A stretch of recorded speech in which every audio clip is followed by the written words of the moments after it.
তো আমরা যেটা দেখছিলাম, তো এখানে ফার্স্টে আমরা যে কাজটা করব, যে এইটা আমাদের ওয়ার্ল্ড, এখানে আমরা যদি একটা এলিমেন্ট নিচে নিয়ে আসি, অর্থাৎ রুট এলিমেন্টের মধ্যে না রাখি, তো কি হয় আমরা একটু দেখি।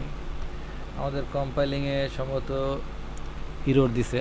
তো আমাদের আমাদের কিন্তু অলরেডি ইরোর দিয়ে বলে দিচ্ছে আমাদের সমস্যাটা, এই যে রুট এলিমেন্টের মধ্যে থাকতে হবে, অর্থাৎ বাইরে, অর্থাৎ যত এলিমেন্টই থাকুক না কেন মেইন একটাই রুট এলিমেন্ট থাকবে এবং তার মধ্যে আমাদের সকল এলিমেন্ট অ্যাড করতে হবে। তো এই জিনিসটা আসলে খুব সমস্যা করে মাঝে মাঝে। তো এটা ক্লিয়ার। তো এখন আমরা যেটা দেখব সেটা হচ্ছে আমরা ডাটা কিভাবে, অর্থাৎ আমাদের কোনো ভেরিয়েবল দিয়ে আমরা কোনো ডাটা কিভাবে আমরা পাস করব আমাদের স্ক্রিপ্ট অংশে, অর্থাৎ আমাদের জাভা স্ক্রিপ্ট অংশ থেকে, অর্থাৎ আমাদের ক্লাস থেকে, যেটাই বলি না কেন। এটা আসলে মূলত একটা অবজেক্ট, আমরা স্ক্রিপ্ট অংশ থেকে আমরা কিভাবে আমাদের টেমপ্লেটে ডাটা পাঠাতে পারি। তো এখানে আমরা যেটা ফার্স্টে যেটা করব সেটা হচ্ছে, আমি একটা এলিমেন্ট রাখলাম, আমার দরকার নেই এখন আপাতত। তো এইখানে আমি যে কাজটা করব সেটা হচ্ছে আমাদের এই এলিমেন্টটা ডাটা। তো ডাটা আসলে এখানে আমাদের একটা ফাংশন হিসাবে আমাদের এখানে লিখতে হবে ডাটাটা। তো এখানে যেমন আমরা একটু দেখি, তো ডাটাটা আমাদের এই যে লেখা আছে, এইভাবে আমাদের লেখা আছে। তো এটা আমাদের ডাটা ফাংশন হিসাবে আমাদের লিখতে হবে। আমরা কপি করে নিয়ে যাচ্ছি, এটা কোনো চেঞ্জ করার কোনো প্রয়োজন নেই, বা চেঞ্জ করলে ইরোর দিবে। ঠিক আছে, এটা মোটামুটি আমরা ফাংশন আকারে লিখব, আমরা যেভাবে এক্স্যাক্টলি ফাংশন আকারে জাভা স্ক্রিপ্টে লিখি ঠিক সেইভাবে আমরা লিখতে পারি। তো এটা ES6 ভার্সনে এটা মডার্ন করে এভাবে লেখা হয়েছে, একই কথা। তো এই ডাটা, যেই এই অবজেক্টের মধ্যে এই ডাটা যে মেথডটা, এই ডাটা অবশ্যই আমাদের মেথড আকারে লিখতে হবে, আমরা অর্থাৎ ফাংশন আকারে লিখতে হবে, কারণ আমরা একটা অবজেক্টের মধ্যে রাখছি এবং কাজ করছি ঠিক এই অবজেক্টগুলোই সামহাও এই আমাদের ভিউ অবজেক্টের মাধ্যমে, নতুন একটা এই ভিউ অবজেক্টের মাধ্যমে।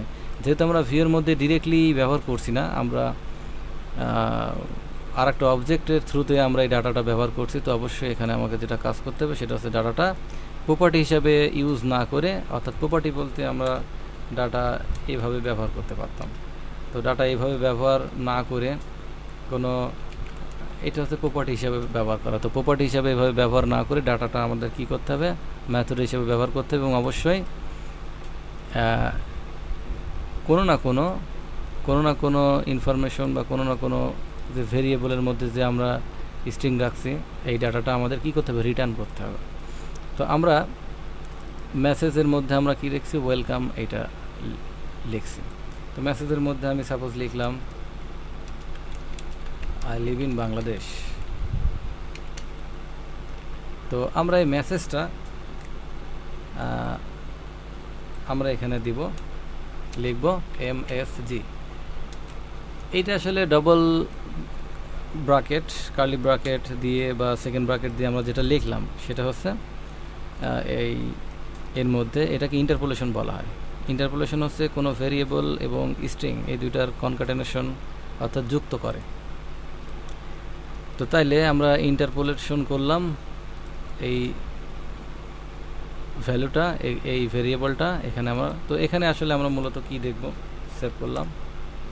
তো সেভ করার পরে আমরা তো দেখতে পাচ্ছি I live in Bangladesh already আমি সাকসেসফুলি আমার থেকে, আমার স্ক্রিপ্ট অংশ থেকে, আমার অবজেক্ট থেকে আমি থ্রু করছি কোথায়, আমার টেমপ্লেটে। তো এভাবে মূলত কিন্তু আমরা দেখতে পাচ্ছি এভাবে আমরা কাজ করতে পারি।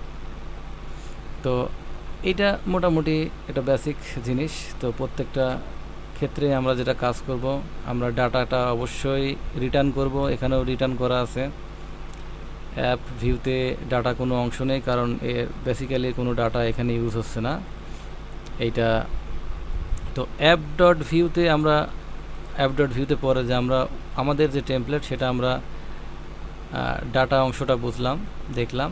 এখন আমরা অ্যাপ ডট ভিউতে যাবো। অ্যাপ ডট ভিউতে অ্যাপ ডট ভিউয়ের যে চেহারাটা আছে সেটা এক্স্যাক্টলি আসলে কী, এটা আমরা একটু বোঝার চেষ্টা করি। অ্যাপ ডট ভিউতে যেটা থাকে সেটা হচ্ছে টেমপ্লেট অংশ। আমরা নর্মালি আগের আমাদের নর্মাল টেমপ্লেটের মধ্যে দেখছি স্ক্রিপ্ট অংশ।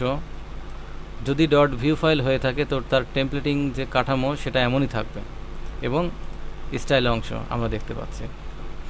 তো এখানে আমাদের অ্যাপ ডট ভিউর ক্ষেত্রে যেটা হয় সেটা হচ্ছে এর একটা রুট এলিমেন্ট থাকবে। অবশ্যই রুট এলিমেন্টের আইডি হবে অ্যাপ, যেটাকে মূলত প্রসেস করবে, এবং এই অ্যাপটা এখান থেকে এই এলিমেন্টটা টার্গেট করছে। তো এখানে ইমেজ দেওয়া আছে, যে ইমেজটা আসলে মূলত এটা একটা ইমেজ। তো আমি এইটা মুছে দিলাম, আমার দরকার নেই। তো আমি যদি এটা সেভ দিই, আমার অটো কম্পাইল হবে এবং রিলোড হবে, ব্রাউজার রিলোড হয়ে আমরা দেখতে পাচ্ছি যে আমাদের ইমেজটা নেই আর। তো এখানে আসলে মূলত কি অ্যাড করা হয়, এখানে মূলত আসলে অ্যাড করা হয় কম্পোনেন্টগুলো। তো আমরা কম্পোনেন্টগুলো অন্যভাবেও অ্যাড করতে পারি এবং আরও সুন্দরভাবে। তো আমাদের ফার্স্ট টাইম যেটা করতে হবে, কাজ করব আমরা, সেটা হচ্ছে আমরা বুটস্ট্র্যাপের সিডিএন লিঙ্ক, যেটা আমরা বুটস্ট্র্যাপ অ্যাড করি, বুটস্ট্র্যাপ সিডিএন লিঙ্ক। তো বুটস্ট্র্যাপ সিডিএন লিঙ্ক আমরা এখান থেকে লিঙ্কটা নিয়ে আসি। সিডিএন কন্টেন্ট ডেলিভারি নেটওয়ার্ক, অর্থাৎ আমাদের মেন ফাইল অ্যাড করা লাগবে না, জাস্ট লিঙ্কটা অ্যাড করলে পরেই হবে, আমাদের ডাউনলোড করার কোনো প্রয়োজন নেই। তো কপি করলাম, কপি করে আমাদের এই লিঙ্কটা রাখবো index.html, ঠিক আমরা যেভাবে সিএসএস অ্যাড করি HTML এর মধ্যে। তো লিঙ্ক এটা আমরা সেভ দিলাম। তো এখন আমরা আসলে বুটস্ট্র্যাপ ইউজ করতে পারবো। তো দেখি আমরা অ্যাপ ডট ভিউয়ের মধ্যে আসলে আমাদের এই কম্পোনেন্টগুলো আমরা ব্যবহার করব কিভাবে। তো আমি হ্যালো কম্পোনেন্টের কথা বলছি না, আমি ওয়ার্ল্ড কম্পোনেন্টের কথায় আসি। তো ফার্স্ট টাইম আমরা দেখি যে এটাকে কিভাবে কেমন লাগে শুধু ওয়ার্ল্ড কম্পোনেন্ট দিয়ে। তো এভাবে আছে আই লিভ ইন বাংলাদেশ, কারণ আই লিভ ইন ওয়ার্ল্ডের মধ্যে আমরা কি রাখছি, জাস্ট মেসেজ, এবং এই মেসেজটা, এই ডাটাটা আসছে কোথার থেকে, এই জাভাস্ক্রিপ্ট এই অংশ থেকে, অর্থাৎ এই ডাটা মেথড বা ফাংশন থেকে। তো এখন আমাদের যে কাজটা করতে হবে সেটা হচ্ছে আমরা অ্যাপ ডট ভিউতে আসি। অ্যাপ ডট ভিউতে আসে আমরা সমস্ত কিছুই আমরা যে কাজগুলো করব সেটা ফার্স্ট আমরা ডিপ কন্টেনার বুটস্ট্র্যাপে যেভাবে লেখে, তো কন্টেনার আমরা নিলাম। এখন আমরা ওয়ার্ল্ড ঠিক এর মধ্যে আমরা ব্যবহার করলাম, দিয়ে দিলাম, বাদ বাকি আগের মতোই। তো এখন আমরা আসলে কিছু টের পাচ্ছি না। তো আমি একটা ক্লাস ইউজ করি বুটস্ট্র্যাপের। তো আমরা দেখতে পাচ্ছি যে আমাদের ওয়েল ক্লাসটা দেখা যাচ্ছে। তো অলরেডি আমরা বুটস্ট্র্যাপ ইউজ করতে পারছি এবং আমাদের কম্পোনেন্টের মধ্যে, এবং কিভাবে ইউজ করতে হবে সেটা আমরা দেখলাম। তো আমি স্টেপ বাই স্টেপ এগুলো ব্যবহার করব। তো এখন যদি আমি এখানে HTML নিয়ে আসি, সরি নট HTML, হ্যালো যদি নিয়ে আসি, তো এটা দেখতে কেমন লাগে একটু দেখি। তো আমরা দেখতে পাচ্ছি যে আমাদের কাজ হচ্ছে, আমাদের কম্পোনেন্টগুলো কাজ করছে, প্রপারলি কাজ করছে। তো এখন আমরা আমাদের নিজস্ব CSS যদি দিতে চাই সেই ক্ষেত্রে কি হবে। তো নিজস্ব CSS যদি দিতে চাই, তো তার আগে আমি আরেকটু বলি। তো আমাদের কম্পোনেন্ট টেমপ্লেট অংশ অ্যাপের মধ্যে, এই যে অ্যাপ ডট ভিউয়ের মধ্যে টেমপ্লেট অংশ আমরা কিছুটা বুঝলাম। আমরা যতগুলোই কম্পোনেন্ট নিয়ে আসি না কেন, আমরা কম বেশি অ্যাপের মধ্যে দিব, এবং যদি কোনো কম্পোনেন্টকে আমাদের যে কম্পোনেন্টগুলো আছে এই কম্পোনেন্টের মধ্যে অ্যাড করতে চাই, তো সেখানে কি করব। তো তার আগে অ্যাপ ডট ভিউ আমরা একটু দেখব ক্লিয়ারলি। তো এর স্ক্রিপ্ট অংশে আমরা যেটা দেখতে পাচ্ছি, এর স্ক্রিপ্ট অংশে আমি একটু ছোট করি, এর স্ক্রিপ্ট অংশে যেটা দেখতে পাচ্ছি, যে যারা কম্পোনেন্ট তাদের সে ফাইলগুলো ইম্পোর্ট করা, এবং এই যে এক্সপোর্ট ডিফল্ট, আমরা এর আগেও দেখছি এক্সপোর্ট ডিফল্ট এইটা অবজেক্ট, এই অবজেক্টটা ডিফল্ট, এবং নেম অংশে এটা না দিলেও চলবে, এখন সমস্যা নেই। তো কম্পোনেন্টস আমরা দেখতে পাচ্ছি। তাহলে আমরা যদি কোনো কম্পোনেন্টসকে আর একটা কম্পোনেন্টসে অ্যাড করতে চাই, তো সেখানে আমরা কিভাবে লিখব? সাপোজ ওয়ার্ল্ড একটা কম্পোনেন্ট, এই কম্পোনেন্টের মধ্যে আমি আর একটা ভিউ নিলাম, একটা ভিউ ফাইল নিলাম। সাপোজ আমি এখানে দিলাম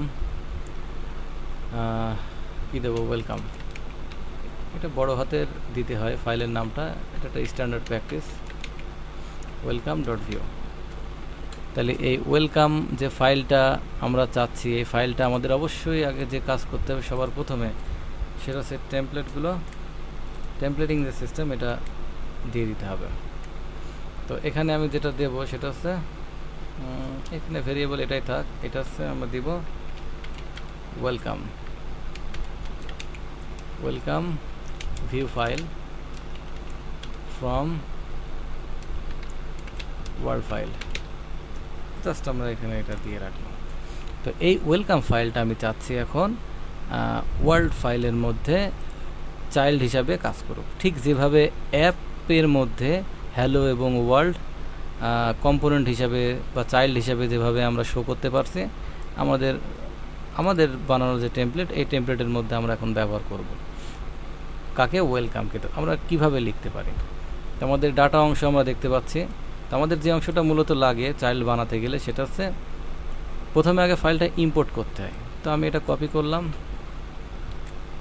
কপি করে আমি ওয়ার্ল্ডে ঠিক স্ক্রিপ্টের নিচে আমি এখানে রাখবো। তো আমরা মূলত কপি করছি কোনটা, ওয়েলকামকে।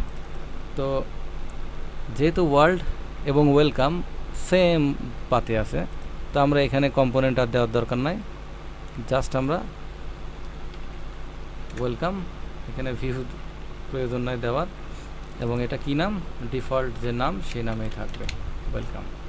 তো আমরা আমাদের ফাইলটা ইম্পোর্ট করলাম, ওয়েলকামকে ইম্পোর্ট করলাম কোথায়, ওয়ার্ল্ডের মধ্যে। তো ওয়েলকামের টেমপ্লেটিং সিস্টেম ঠিক আছে, নো প্রবলেম। তো এখানে যেটা আমরা করব ওয়ার্ল্ডে, তো এইবার আমরা অ্যাপ ডট ভিউতে যাই, এই যে কম্পোনেন্ট অংশ, সরি অ্যাপ ডট এখানে নিয়ে আসি, এখানে আমরা এই যে কম্পোনেন্ট যে অংশটা, এটা আমরা কপি করলাম, কপি করে আমরা ওয়ার্ল্ড যেটা ঠিক সেইখানে অবশ্যই এখানে একটা কমা দিতে হবে, কমা না দিলে ইরর দিবে। তো এইখানে আমরা দিলাম। তো আসলে কম্পোনেন্ট আমরা বানাতে চাচ্ছি তো হ্যালো আর ওয়ার্ল্ডকে না, কম্পোনেন্ট বানাতে চাচ্ছি আমরা মূলত ওয়েলকামকে। তো এই ওয়েলকামটা আমরা এখানে অ্যাড করলাম। তাইলে ওয়েলকাম টেমপ্লেট বা ওয়েলকাম ফাইলটা এখন ওয়ার্ল্ড এর কী হিসাবে ব্যবহার হচ্ছে, চাইল্ড হিসাবে। তাহলে ওয়েলকাম আমরা কি করতে পারি, এই ওয়েলকামকে আমরা যেখানে দেখাবো সেটা হচ্ছে এইখানে আমরা দেখাতে পারি। তো এটা হচ্ছে আমি দিলাম this is world dot view file, যাতে জাস্ট চেনা যায় বোঝার জন্য। তাহলে এবং এখানে আমরা যেটা ইউজ করব, আমরা যে এইটা আমরা এটা ইউজ করব। তো এখানে আসলে আমরা ছোটো হাতের ইউজ করবো, আমরা জানি। তো এখানে ওয়েলকাম লিখলাম আমরা। তো দেখি কাজ হওয়ার কথা, কি অবস্থা দেখি। তাহলে আমরা স্টেপ বাই স্টেপ দেখি যে this is world dot view file, এটা আমাদের ওয়ার্ল্ড ফাইল, কারণ আমরা এখানে তাই লিখছি দিস ইজ ওয়ার্ল্ড ফাইল। এটা আমরা বুঝতে পারছি এটা ওয়েলকাম টেমপ্লেট, এটা ওয়েলকাম টেমপ্লেট। দেন আমরা দেখতে পাচ্ছি welcome view file from world file. আমরা কিন্তু ওয়েলকাম ফাইলকে রেজিস্ট্রেশন করছি ওয়ার্ল্ড ফাইলের চাইল্ড হিসাবে, নট অ্যাপ ডট ভিউয়ের চাইল্ড হিসাবে। অ্যাপ ডট ভিউয়ের চাইল্ড হিসাবে আছে ওয়ার্ল্ড। তাহলে আমরা একটা টেমপ্লেটকে কীভাবে আর একটা টেমপ্লেটের চাইল্ড হিসাবে ব্যবহার করা যায় সেটা এখানে দেখলাম।